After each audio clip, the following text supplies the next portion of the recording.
After a thrilling comeback on Tuesday, the Cardinals get a solid outing from Jack Flaherty and do some yard work to take the series in Denver. This is Locked On Cardinals.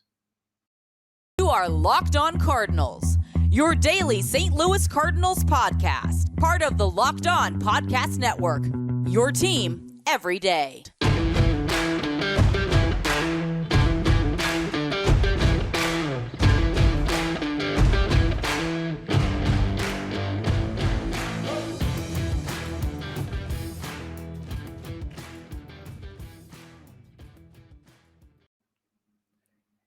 Hey there, Cardinals fans. I'm JD Haffern, and I'm a national radio sports anchor, born and raised in the Lou, and a lifetime Cardinals fan. And I'm your host for Locked On Cardinals, part of the Locked On Podcast Network, covering your team every day. You can follow me on Twitter at JD Sports Radio. Follow the podcast at LO_Cardinals.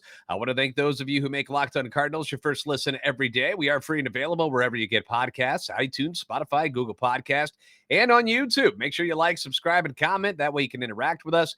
Hit the notification button so you know when new episodes are posted. This is a show serving Cardinal Nation and giving the best fans in baseball all of the info about the birds on the bat. This episode is brought to you by FanDuel Sportsbook, the official sportsbook of Locked On. Make every moment more. Visit FanDuel.com/LockedOn today to get started. Most of Cardinal Nation is likely smiling today because the boys have now won back-to-back games that look a bit more like the team that we thought they were instead of the team that had lost 6 of 7 coming into Tuesday's game in Colorado. So let's take you back to Tuesday real quick for just a moment. Down 6-2 and seemingly left for dead, and it's okay to admit it. It's okay to admit it that you didn't think they were going to come back, did you? You didn't. That's okay. I had my doubts too. And that's what losing that's what losing will do to you as a fan and as a player. You know, your confidence, it tanks. You lose that bounce in your step, that extra confidence, and feeling good about yourself. It's gone. Heck, some of you may have even turned off that ball game after Mikolas gave up that third home run. You might have done it, and it's okay. I wouldn't blame you if you did. But this team, it hasn't been that much fun to watch, and so they don't have any reason for you to keep watching when they're going to keep playing ball like that. But lucky for the Cardinals, on Tuesday night, the game of baseball goes 9 innings on most nights, right? And in the 7th, the team mounted a furious 2-out comeback that was capped off by a Nolan Arenado 3-run double to tie that game up. Then in the 9th inning, with the game still knotted up, Nolan Gorman rips an absolute missile over the wall in right field to give the Cardinals the lead. They tack on 2 more, get the win 9-6. And everybody feels a little bit better, kind of a sigh of relief moment. And it's games like this that can help turn around a team. When you're in a funk, that kind of win does a lot for you. It'll rebuild that confidence. It'll give you that strut back into your step. It gives you the belief once again that, hey, we are pretty good. Like, maybe we don't suck, because you start feeling that way about yourself when things continue to not work out. It makes you feel more like any deficit, no matter what it may be, 4, 5, 6 runs, whatever it is. It's not too big. You can come back from that, especially at Coors Field too. You should never lack confidence in coming back in Denver.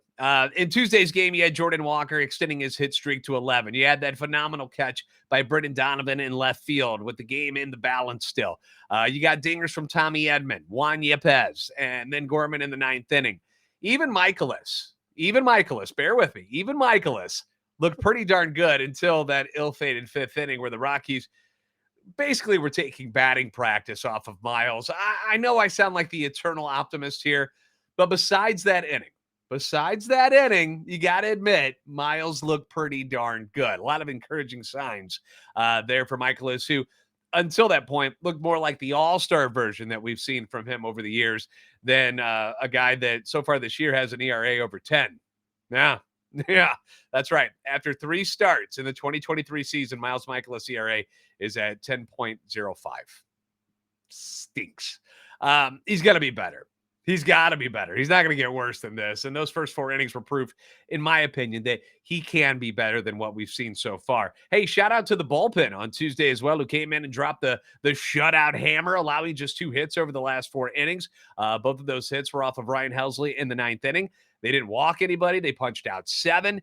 Outside of Jordan Hicks and the one real bad inning by Andre Palante, this bullpen has done a very good job. Granted, they haven't had a lot of leads to protect. They've been pitching while losing, but still the bullpen is 2-1 after today's win. Their ERA at 3.32, which is ninth in all of baseball, and they've struck out 50 hitters in 43 and a third innings. That's getting it done. You eliminate Hicks's disgusting 10.80 ERA in 5 innings and Palante's 7.11 ERA in 6 and a third, and you've got some pretty dazzling numbers from the bullpen. I did the math here. The rest of the bullpen has only given up 5 earned runs over 32 innings for an ERA of 1.41. That's really, really good work. The rest of the bullpen should be applauded for doing what they've done, and considering the fact that they're coming into games usually around the 5th inning because the starting rotation hasn't been able to go past 5 except for Jordan Montgomery. Okay? So, high five. Way to go, bullpen. Hey, let's talk about today's 7-4 win. Plus, we're going to break down the good, the bad, and the ugly about this entire series next on Locked On Cardinals. Grand slams, no-hitters, and double plays. They're back, and there's no better place to get in on the MLB action than FanDuel, America's #1 sports book, because new customers get a no-sweat first bet up to $1,000. That's bonus bets back if your first bet doesn't win. All you got to do is download the FanDuel Sportsbook app. You know it's safe. You know it's secure. It's super easy to use. They don't want to make it complicated. They want you to enjoy your time when you're making bets on that FanDuel app. And you can bet on everything you can imagine, whether it's the Cardinals winning the division or even the championship. How about prop bets? You can do that too on how many runs they're going to end up scoring against Pittsburgh this weekend. You could do that. How many home runs they're going to hit against Pittsburgh this weekend. All of that up for grabs on FanDuel. And it doesn't even have to pertain to the Cardinals if you don't want it to. You can bet on any of the teams in Major League Baseball. Will the Tampa Bay Rays ever lose? 11-0 at the time of this show. 11-0 and have beaten the Red Sox the last 2. So they've earned my respect, that's for sure. Don't miss out on your chance to get the no sweat first bet up to $1,000 when you join FanDuel today. Just go to FanDuel.com/lockedon to sign up. FanDuel, official partner of Major League Baseball.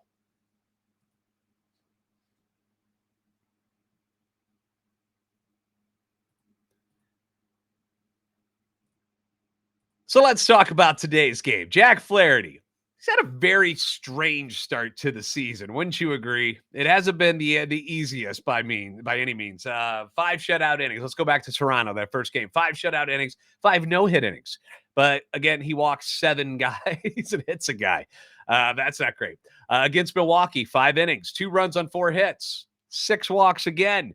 The walks clearly a disturbing trend, and having to pitch at Coors Field now had a few of us a little bit nervous. I certainly was. And of course, one pitch into the game, you're like, oh boy, here we go. First pitch of the game by Jack Flaherty, jerks and Profar, gone. Knocks it over the wall in right field. But outside of that, Jack looked pretty good. He looked pretty good. He goes 5 1/3, 2 runs, one of those earned, which was the home run. On 5 hits, he strikes out 6 and walks only 1 Rockies hitter today. Just 1. His cutter, his slider, they were beautiful. They were absolutely beautiful today. They were just sliding over, like a lot of cut, a lot of late movement on those pitches today. And when he needed to, he would sneak in that 4-seam heater, which I saw hit 96 at one point today. He looked like a pitcher. He looked like a pitcher, as opposed to the guy just out there throwing the ball and constantly trying to find the right arm slot, which is what he's been doing in the first 2 games. He looked, dare I say, a lot like the Flaherty from a couple of years ago. I know, keep it on the down low. Let's not jinx it or anything, but I was impressed with what Jack Flaherty was doing today, and he looked confident out there on the mound today. He didn't look like he got frustrated by anything. The one walk that he did have, he kind of slipped when it happened. Granted, he went 3-0 on that hitter to start it, but at the same time, he pretty much put it where he wanted to put it. I know he was giving poor Contreras a workout there behind the plate with some of those pitches because they were moving so much, where Contreras was way over here sliding, trying to make sure that the ball didn't get past him. So Contreras earned the paycheck, at least from behind the plate today. But something to build on for sure with Jack Flaherty. I liked what I saw today out of him. Offensively, we got a pretty complete game from Tyler O'Neill, who went bro-Neil in the second inning when he sent that ball sizzling over the center field wall and center, scorching the shrubbery out there. 461 feet away from home plate, his first stinger since opening day. He also played a solid center field per usual. He stole a base. He scored twice. That is the guy that this team needs, and hopefully we'll see more of him moving forward this season. Your big dogs, Nolan Arenado and Paul Goldschmidt, they feasted again. Arenado DHing today with his second big fly of the year in the fourth inning. Did it with a man on, which gave the team a 3-1 lead. He's now hitting .327 this season, has a team leading 13 RBIs, 5 in the past 2 games. Goldie goes 2 for 4, ho-hum, and an insurance RBI in the ninth inning to make it 7-4. He had 5 RBIs in this series. He's hitting a team-high .364, which is now 6th in the National League. His OBP at .491, which is 3rd in the National League. Nolan Gorman. Holy crap, Nolan Gorman, dude, you got to like what you're seeing here. Go-ahead home run on Tuesday night. Does it again today after the Rockies came back to tie the game 4-4 after scoring a couple runs off of Drew Verhagen. He smokes his 4th home run of the year over the wall in left field. Another opposite field knock for Gorman, who he's been doing that throughout the season, taking the ball the other way. He looks like a completely different hitter than we saw last year. He's not trying to yank everything to right field. He's laying off the high stuff, and the numbers are showing the progress. This season, hitting .313, team leading 4 home runs. He's got 10 RBIs with 7 walks and only 8 strikeouts. Nolan Gorman of last year would have 16, 17 strikeouts by now. I have no doubt in my mind that he would have that many if he was still approaching his at-bats the way he was last year. Now he's not. Now he's totally different. He's leading the National League in slugging at .750, and he's 2nd in the National League in OPS at 1.186. Nolan Gorman having a heck of a start to the season, and his go-ahead dinger made him only the 4th player in Cardinals history to hit go-ahead home runs in the 8th inning or later in consecutive games, joining Stan Musial, Jose Cruz, and Albert Pujols. So some pretty good company there. Taylor Motter, shout out to Taylor. Big RBI double in the 7th inning to extend the lead 2-4-2, scoring Tyler O'Neill on that play. I know Paul DeJong is working his way back to the team.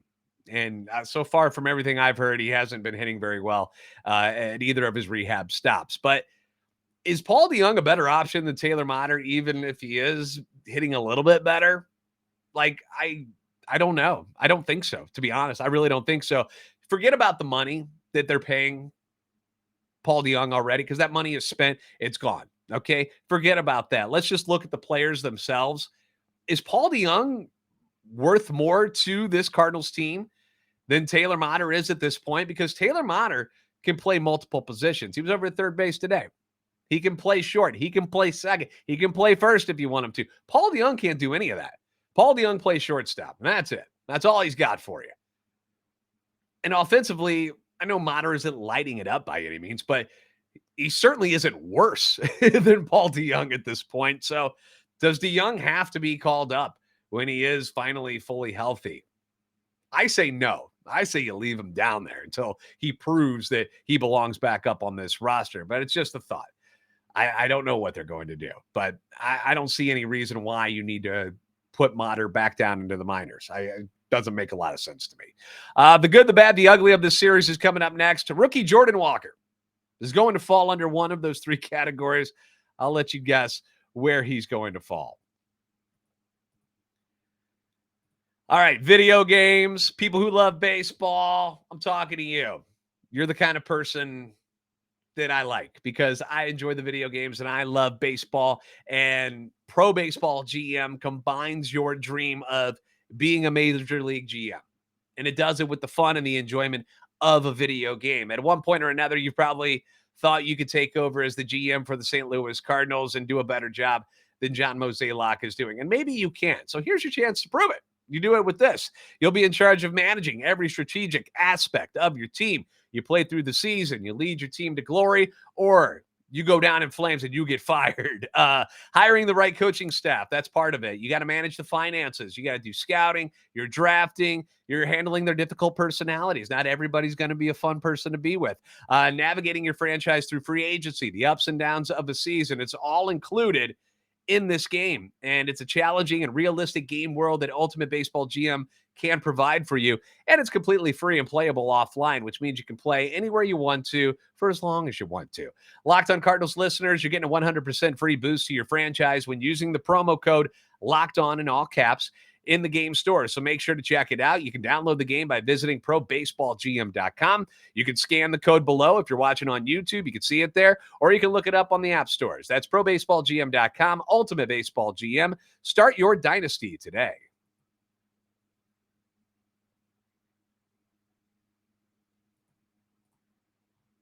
The good, the bad, and the ugly of this series against the Rockies. And luckily for us, the Cardinals won 2 of 3, so there's a lot more good to talk about than there is bad or ugly.